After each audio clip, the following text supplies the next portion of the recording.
You're lying in bed. It's 2 a.m. The room is dark. Everything is quiet. And then, out of nowhere, your brain goes, "Hey, remember that thing you said at that party 5 years ago?" And suddenly you're there again, feeling the exact same embarrassment, the same heat in your chest, like it just happened 10 minutes ago. You didn't ask for it. You weren't even thinking about it. You were literally just trying to sleep. So why does this happen? Why does the brain, the same brain that forgets where you put your keys, somehow remember that moment in perfect detail? I've been thinking about this for a while, and what I found honestly surprised me, because it's not just random. Your brain is doing this on purpose, and once you understand why, you'll never look at those late-night replays the same way again. Okay, so here's something most people don't know about the brain. It hates loose ends, like genuinely, it cannot stand them. When something happens to you, especially something that carries emotion, your brain files it away. But here's the thing, if that moment never got resolved, if you never processed it, never made peace with it, never understood it fully, your brain keeps the file open. It's like leaving an app running in the background on your phone. You think you closed it, but it's still there, draining energy, popping back up when you least expect it. That embarrassing moment from 5 years ago in your brain's mind, that's still unfinished business. You felt something intense. You probably shut it down fast and moved on, changed the subject, pretended it didn't happen, but you never actually dealt with it. So your brain keeps bringing it back, not to torture you, to try and finish the story. It's almost like your brain is asking you a question every time it replays that memory. Are we done with this yet?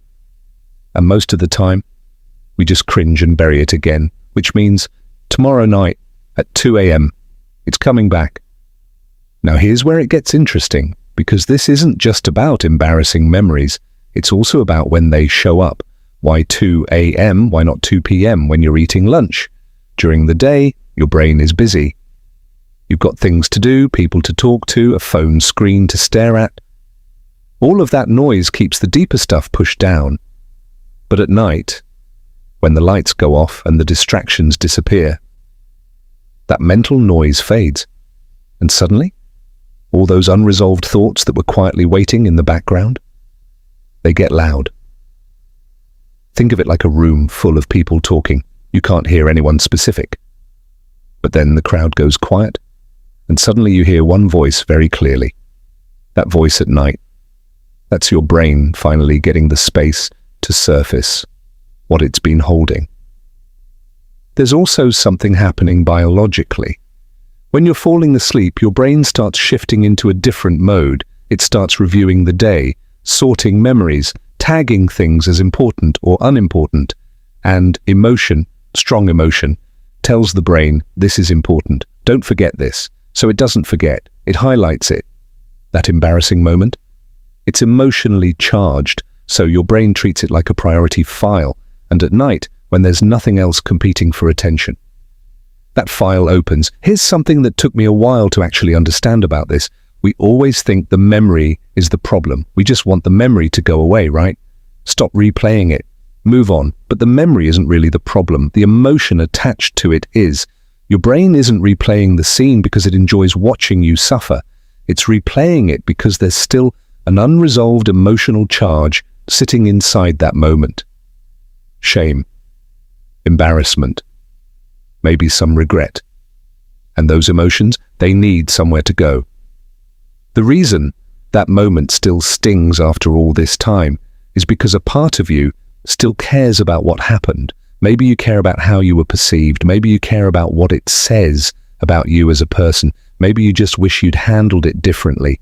That caring, that's not weakness. That's actually you having values, having standards for yourself. But here's the thing, most people never realize. If you keep suppressing the memory every time it surfaces, you're not processing the emotion. You're just postponing it, pushing it further down, which only makes it more likely to come back louder next time. The brain keeps returning to what the mind hasn't finished. Okay? So now you might be wondering, why do some embarrassing memories replay constantly? and others just disappear. Like there are things I've done that I look back on and I can actually laugh. But then there are other memories that just hit differently every single time. What makes the difference? It comes down to identity. When a memory attacks something central to who you are, how you see yourself, how you want to be seen, your brain treats it differently. It flags it, marks it as a threat. Because your sense of self isn't just a luxury. For your brain, it's a survival mechanism. Knowing who you are, being consistent, being respected, these things matter to the brain on a deep level. So when a moment comes along that challenges that identity, that makes you look foolish or weak or unkind, the brain takes it seriously. That's why the memory of forgetting someone's name at a party doesn't bother you. But saying something that embarrassed you in front of people whose opinion you care about, that memory stays. It's not random. It's the brain protecting something it considers important. The more that memory threatens your self-image, the longer it sticks around. So what do you do with all of this? I'm not going to sit here and give you some 5-step system. That's not really how this works, but I'll tell you what actually helps. First, stop fighting the memory when it comes up. I know that sounds backwards, but the more you resist it, the more your brain insists on it. Instead, let it play. Watch it like you're watching something from a distance. Don't get inside it, just observe it. The second thing, and this one's subtle, try to find what the memory is actually asking you, because there's always a question inside it. Maybe it's, do people still respect me? Maybe it's, am I actually a good person?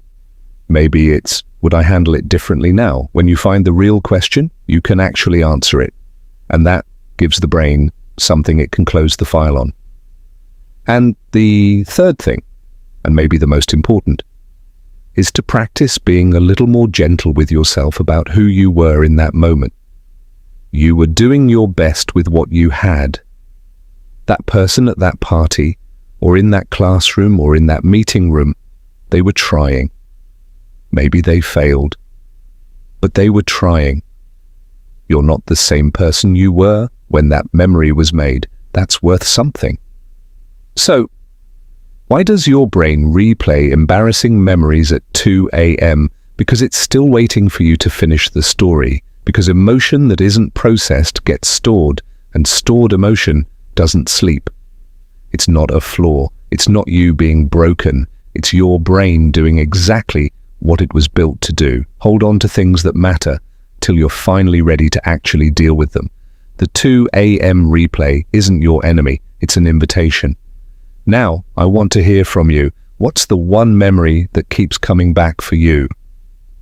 You don't have to share the details, but do you notice a pattern in when it shows up, or what it tends to be about?